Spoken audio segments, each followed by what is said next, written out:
Graça e paz, palavra de Deus para a sua vida. Vamos a mais uma pré-aula da nossa EBD, dando prosseguimento ao primeiro trimestre de 2025 da lição dos adultos e o tema da revista Em Defesa da Fé Cristã, combatendo as antigas heresias que se apresentam com nova aparência.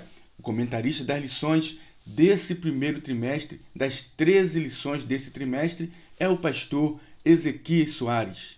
E a lição que iremos abordar é a lição de número 9, que tem a sua data para ser ministrada o dia 2 de março de 2025. Tema da lição: quem é o Espírito Santo? Texto áureo: ora, este Senhor é o Espírito, e onde está o Espírito do Senhor, aí há liberdade. Segunda carta de Paulo aos Coríntios, capítulo 3, versículo 17. Verdade prática: é necessário primeiro conhecer a verdadeira identidade do Espírito Santo, à luz da Bíblia, para então poder defendê-la. A leitura bíblica em classe encontra-se no Evangelho segundo escreveu João, capítulo 14, versículos 16 e 17, e também no versículo 26, e ainda no Evangelho segundo escreveu João, capítulo 16, versículos 7 a 14. Introdução. Desde o livro de Gênesis até o livro do Apocalipse, ou seja, nos 66 livros da Bíblia, tanto no Antigo Testamento quanto no Novo Testamento, nós encontramos revelações acerca da identidade do Espírito Santo. E muitas dessas revelações vêm por meio dos seus atributos, por meio de suas funções que pertencem a Deus. O Espírito Santo é Deus, o Espírito Santo é divino. E é importante termos esta verdade guardada no coração, conhecermos esta verdade, porque muitas são as heresias desde a antiguidade que vêm atacando a terceira pessoa da Trindade bíblica. E é sobre isso que vamos estudar na lição de hoje. Primeiro tópico, o Consolador. Primeiro subtópico, o outro Consolador. Veja o que está escrito no Evangelho segundo escreveu João, capítulo 14, versículo 16. E eu rogarei ao Pai, e ele vos dará outro Consolador, para que fique convosco para sempre. Jesus está dando suas últimas instruções aos discípulos antes de sua morte e ressurreição. E nessas últimas instruções, ele diz que voltará para o Pai, mas que também rogaria ao Pai, e o Pai nos daria outro Consolador, para que estivesse conosco para sempre. Este outro Consolador, que é mencionado pelo Senhor Jesus Cristo, é o Espírito Santo. E esta palavra, outro, no grego, é alon, que significa outro da mesma essência, da mesma espécie, da mesma natureza, da mesma substância. Ou seja, Jesus está dizendo que rogará ao Pai e o Pai nos dará outro como ele, com o mesmo poder de preservar a sua igreja. O Espírito Santo é Deus. O Espírito Santo é uma pessoa divina. Segundo subtópico, o Paracleto. Veja o que está escrito no Evangelho segundo escreveu João, capítulo 16, versículo 7. Todavia, digo-vos a verdade, que vos convém que eu vá, porque se eu não for, o Consolador não virá a vós, mas se eu for, enviar-vos-ei. O Consolador aqui, neste versículo, é o Espírito Santo, do mesmo modo que vimos em João capítulo 14, versículo 26. O Espírito Santo é o nosso Consolador, ele é o Paracleto. O termo Paracleto vem do grego e significa auxiliador, ajudador, intercessor. O Espírito Santo é o nosso intercessor, nosso ajudador, nosso auxiliador, significa ainda advogado. O Espírito Santo, ele intercede, ele nos auxilia, ele é o nosso Consolador, o nosso Paracleto.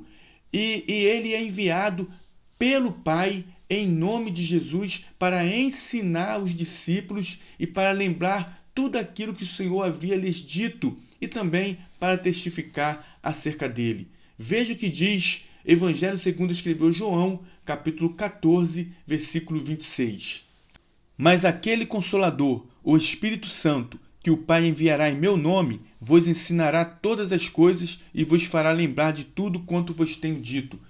Vejamos ainda o capítulo 15 do Evangelho segundo escreveu João, versículo 26, onde diz que o Espírito Santo foi enviado para também testificar acerca do Senhor Jesus. Mas, quando vier o Consolador, que eu da parte do Pai vos hei de enviar, aquele Espírito da verdade que procede do Pai, testificará de mim. Terceiro subtópico, seu uso no Novo Testamento. 5 vezes apenas encontramos o termo Paracletos no Novo Testamento, e todos eles nos escritos joaninos. No Evangelho, encontramos 4 vezes. Em João capítulo 14, versículo 16, também no versículo 26, e em João capítulo 15, versículo 26, e em João capítulo 16, versículo 7, todos aplicados ao Espírito Santo, fazendo menção ao Espírito Santo. Mas em 1 João capítulo 2, versículo 1, esse termo é aplicado ao Senhor Jesus Cristo como advogado. Veja o que está escrito: meus filhinhos, estas coisas vos escrevo, para que não pequeis. E, se alguém pecar, temos um advogado para com o Pai, Jesus Cristo, o justo. Advogado aqui é o termo grego paracletos. Sendo assim, encontramos 4 vezes no Evangelho de João o termo paracleto sendo aplicado ao Espírito Santo como nosso Consolador. E na primeira epístola de João, no capítulo 2, versículo 1, vemos também o termo paracleto sendo aplicado ao nosso Senhor Jesus Cristo como nosso advogado.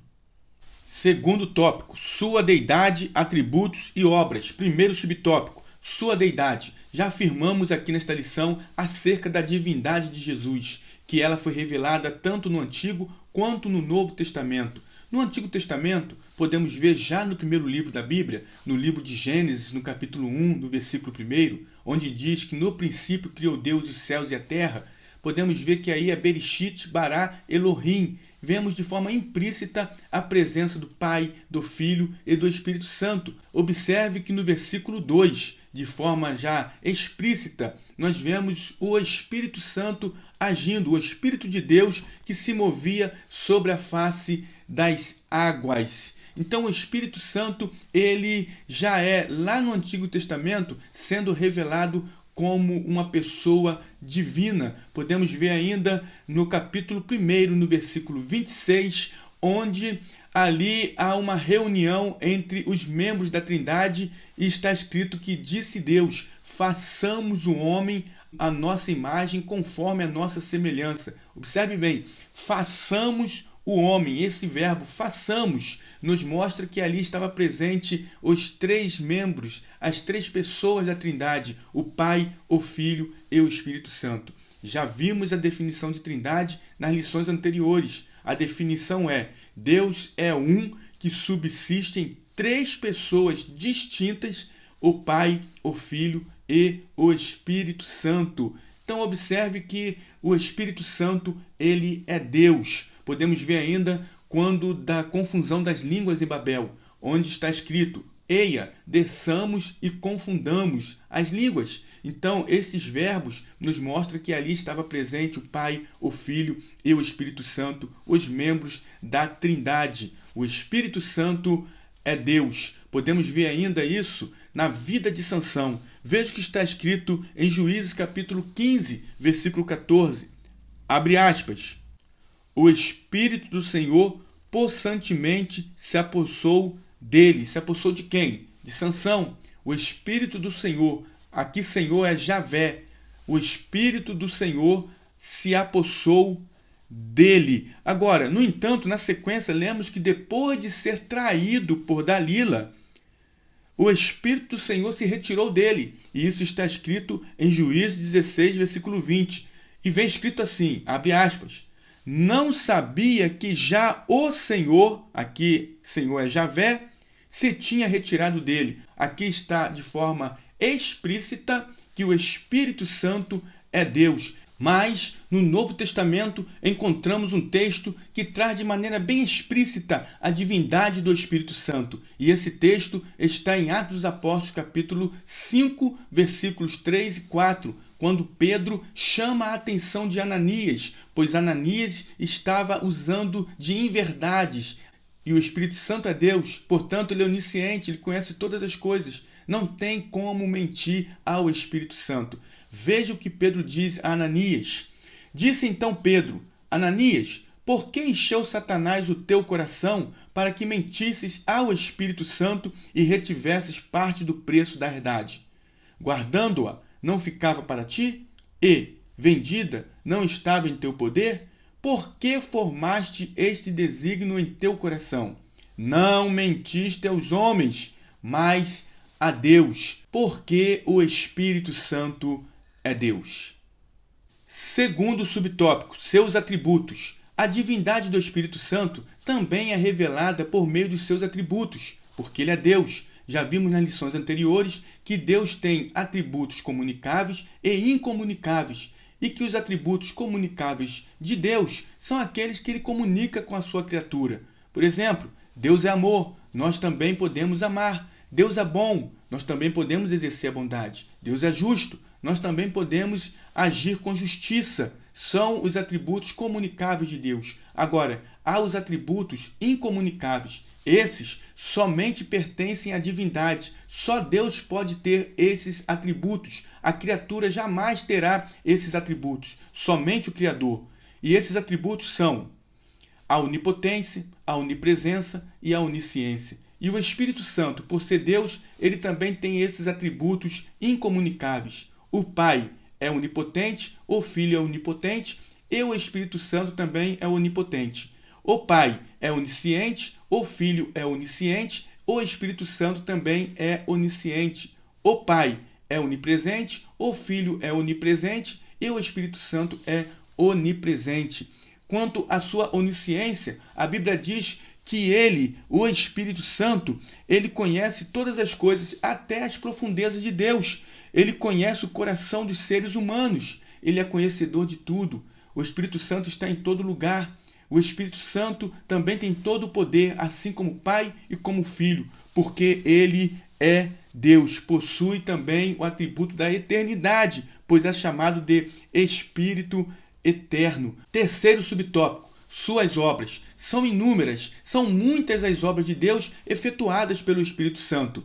Podemos citar aqui Lucas capítulo 1, versículo 35, que diz: E respondendo o anjo, disse-lhe: Descerá sobre ti o Espírito Santo, e a virtude do Altíssimo te cobrirá com a sua sombra, pelo que também o santo que de ti há de nascer será chamado Filho de Deus. Vemos através desse versículo que ele, o Espírito Santo, gerou Jesus Cristo. Mas o Espírito Santo também, ele guia o seu povo, conforme está escrito no Salmo 143, versículo 10. E em Romanos capítulo 8, versículo 14, que diz: Porque todos os que são guiados pelo Espírito de Deus, esses são filhos de Deus. Então observe que o Espírito Santo, ele guia. O Espírito Santo também é o Senhor da igreja. Ele santifica. O Espírito Santo habita em cada um de nós. Ele habita em nós, conforme está escrito na primeira epístola de Paulo aos Coríntios, capítulo 3, versículo 16.